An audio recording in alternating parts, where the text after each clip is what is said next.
안녕하세요. 정우쌤TV의 정우쌤입니다. 자, 오늘은 초보 유튜버가 아이폰 SE2를 가지고 유튜브를 촬영을 하다가 3달 만에 바꾼 이유 5가지에 대해서 한번 빠르게 알아보도록 하겠습니다.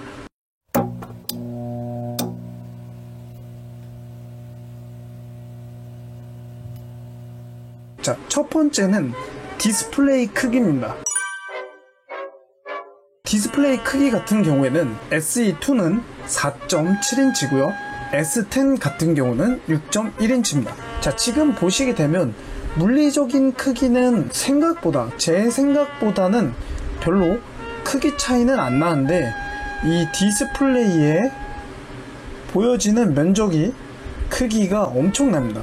이 SE2 같은 경우에는 그 아이폰 8의 폼팩트를 그대로 써서 8처럼 여기 밑에 이렇게 베젤이 엄청나게 넓고요. 위에 또한 베젤이 정말 넓습니다. 이걸로 인해서 뭐 터치 아이디를 쓸 수 있는 거는 굉장히 좋긴 하지만 위아래 베젤이 굉장히 넓어서 요즘 시대에, 그러니까 요즘 세대의 핸드폰이라고 말하기에는 조금 이 위아래 베젤로 인해서 SE 같은 경우에는 조금 잘려서 보이고 S10 같은 경우에는 많이 보여지는 정보 표시 부분이 너무 불편하더라고요. 베젤이 시각적으로 이렇게 거슬리는 것도 있지만 이 정보 표시 면에서 좀 많이 좀 부족한 것 같습니다. 폰으로 컷 편집 급하게 이제 촬영하고 컷 편집할 때 그 정보 부분이 너무 적기도 적고 화면이 작다 보니까 편집할 때도 굉장히 불편한 부분이 좀 많았습니다. 그래가지고 첫 번째는 디스플레이 크기 때문에 제가 S10으로 넘어오게 되었습니다. 자, 두 번째 이유는 카메라입니다.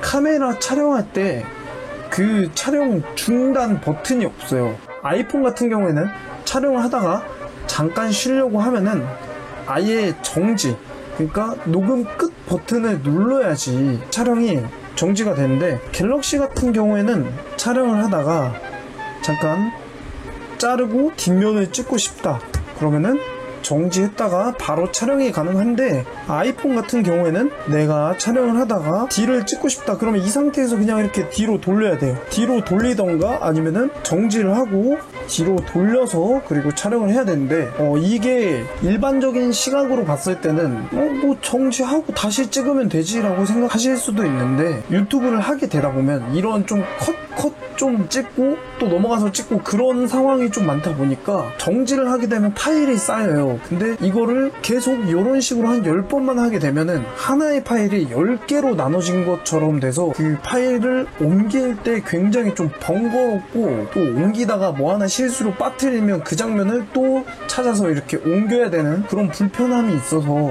이 부분도 굉장히 제가 갤럭시로 넘어가게 된 큰 이유이고, 또 다른 이유로는 화각이 SE2 같은 경우에는 단일 카메라이다 보니까 화각 부분이 딱 하나밖에 없어요. 기본 이 부분이 굉장히 불편하게 느껴졌습니다. 물론 제가 메인 카메라로 미러리스를 사용 중이긴 합니다. 근데 미러리스 외에도 이 보조 카메라로만 촬영해야 되는 또 상황이 있다 보니까 보조 카메라로 촬영할 때 좀 이런 화각면에서도 좀 불편한 게 많아요.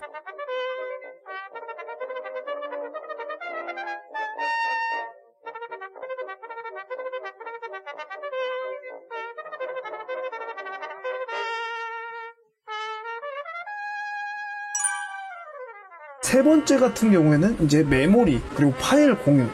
메모리 부분 같은 경우 64기가 말고 128기가를 사면 되지, 용량을 조금 더 큰 걸로 사면 되지, 이게 뭐 이유가 되나요? 라고 생각하시는 분들이 계실 수도 있는데, 유튜브를 하시는 구독자분들이라면 아실 거예요. 이게 영상을 찍고 나서 바로 이거를 편집해서 올려야겠다라는 영상도 있지만, 찍어놓고 이건 조금 나중에 시간 지나고 나서 편집을 해서 업로드를 해야겠다라는 그런 영상들도 굉장히 많은데, 그런 영상 같은 경우에는 저장을 해놓거나 이제 옮겨야 돼요. 파일을 컴퓨터로 옮겨 놓던가 하셔야 되는데, 이 옮길 때 갤럭시 같은 경우에는 그냥 케이블을 연결을 하셔가지고 다이렉트로 이렇게 빼내면 상관이 없는데, 빼내면 시간도 그렇게 오래 걸리지가 않거든요. 근데 아이폰 같은 경우에는 저는 그 엔드라이브를 자주 이용을 하는데, 그쪽으로 옮길 때마다 좀 시간도 오래 걸리고, 또 옮기다가 네트워크가 끊기면은 거기서 또 딜레이가 생겨요. 이러다 보니까 그 용량이랑 파일 공유면에 있어서 굉장히 좀 불편합니다. 이게 편집을 하려고 옮길 때 딜레이가 굉장히 오래 걸립니다. 굉장히 오래 걸리고, 영상을 촬영해 보시는 분들은 아실 거예요. 뭐 4K나 1080에 60프레임까지만 촬영을 하셔도 용량은 그냥 순식간에 날아갑니다.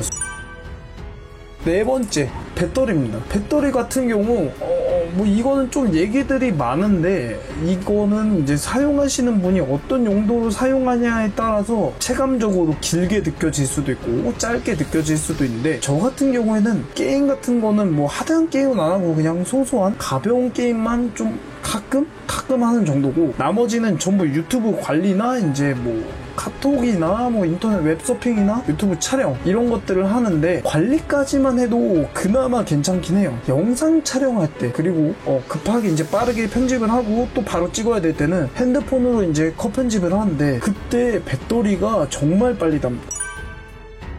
다섯 번째는 덱스 기능, 그러니까 PC하고 연결해서 이렇게 쉐어할 수 있는 이 기능, 요것 때문에 제가 결정적으로 옮기게 된 큰 이유입니다. 솔직히 이 덱스는 약간 일반 유저들은 잘 사용을 안 하시거나 모르시는 분들도 계신데, C타입 케이블을 꽂고 PC에 연결을 하면 PC에서도 윈도우 같은 느낌의 그런 모드가 있어요. 근데 요게 제일 진짜 편리한 게, 핸드폰에 있는 그런 것들을 제어를 PC로 할 수가 있어요. 그러다 보니까 뭐 컷 편집 같은 거, 좀 저 같은 경우에는 노트북 사양이 별로 안 좋아요. 노트북에 조금 부담이 되는 편집 같은 거 할 때 그 컷 편집만 해도 딜레이가 엄청나거든요. 그럴 때 노트북에다가 이제 덱스를 연결해서 안드로이드 앱을 통해서 편집을 하면은 그 작업 단축 시간이 굉장히 많이 줄어듭니다. 그 프리미어 가지고 이제 편집할 때보다도 퀄리티는 조금 떨어져도 빠른 거는 앱으로 컷 편집하는 게 속도가 굉장히 빠르고 자막 놓기도 빨라가지고 그 작업 시간이 굉장히 많이 단축되는데, 이게 정말 그 유튜브 하시는 분들이나 뭐 영상 작업하시는 분들은 그 작업 속도나 작업 시간, 그 단축이 정말 엄청 큰 덱스를 포기를 못 하겠더라고요. 덱스를 연결하셔가지고 그냥 안드로이드 앱으로 컷 편집을 하시게 되면 훨씬 더 작업 속도를 줄일 수가 있어서, 초보자인 저 같은 경우에는 이 덱스 기능을 포기를 할 수가 없더라고요. 여기까지고요. 영상이 도움이 되셨다면 구독과 좋아요 한 번씩만 부탁드리겠습니다.